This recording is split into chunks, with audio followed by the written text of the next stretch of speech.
Deutsch lernen durch Hören.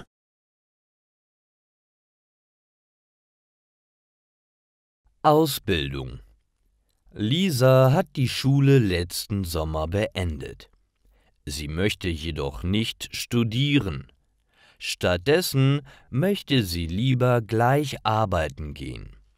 Deshalb hat sie sich dazu entschieden, eine Ausbildung zu beginnen. An manchen Tagen ist die Arbeit von Lisa sehr stressig. Sie macht eine Ausbildung zur Krankenpflegerin in einem Altenheim. Die Arbeit macht ihr viel Spaß, aber sie ist auch sehr anstrengend. Meistens hat Lisa Frühdienst. Sie muss dann schon um 6 Uhr morgens mit der Arbeit beginnen.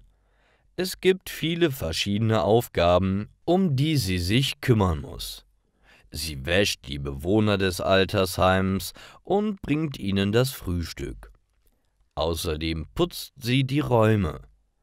Lisa und ihre Kollegen haben den ganzen Tag lang sehr viel zu tun. Es wäre schön, wenn mehr Leute als Altenpfleger arbeiten würden, aber nur wenige Menschen möchten diesen Job machen. Die Arbeit ist nicht gut bezahlt. Leider finden viele Leute den Beruf nicht gut. Dabei brauchen die Pfleger in den Heimen dringend Unterstützung. Oft gibt es in den Heimen nicht genug Mitarbeiter. Das macht die Arbeit für die Pflegenden schwieriger. Viele junge Menschen suchen nach einem Beruf.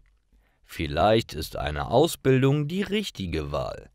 Für Lisa ist das Geld nicht wichtig. Sie macht die Arbeit, um alten Menschen zu helfen.